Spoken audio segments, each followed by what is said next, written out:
Dengan menggunakan motor, tim Panter Raimas Kops Sabara Polda Sumsel menggelar patroli di wilayah kota Palembang yang dijadikan tempat kerumunan warga pada malam hari.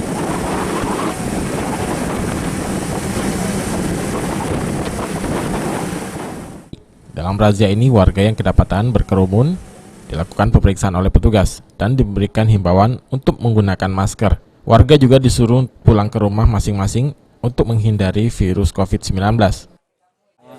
Jadi Itu di Palembang, Bang. Hah? Di Palembang.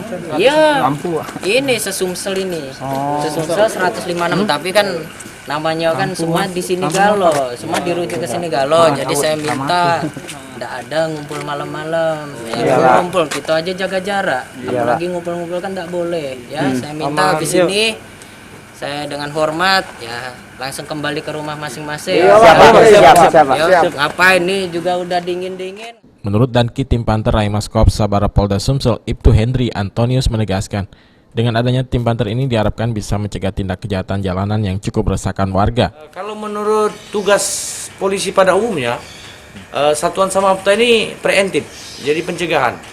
Jadi kami tidak menangkap pelaku, kami tidak menangkap atau menghadang pelaku, tapi kami mencegah biar pelaku itu tidak melaksanakan aksinya di kejahatan di jalanan.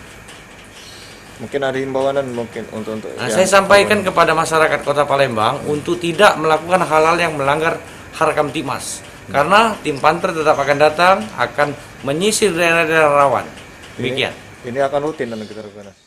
Tim Panter ini akan terus melakukan razia hunting yang digelar di beberapa tempat, khususnya titik rawan tindak kejahatan jalanan, hingga warga bisa merasa aman dan nyaman menjalani ibadah di bulan Ramadan. Abidin Riwanto, PAL TV.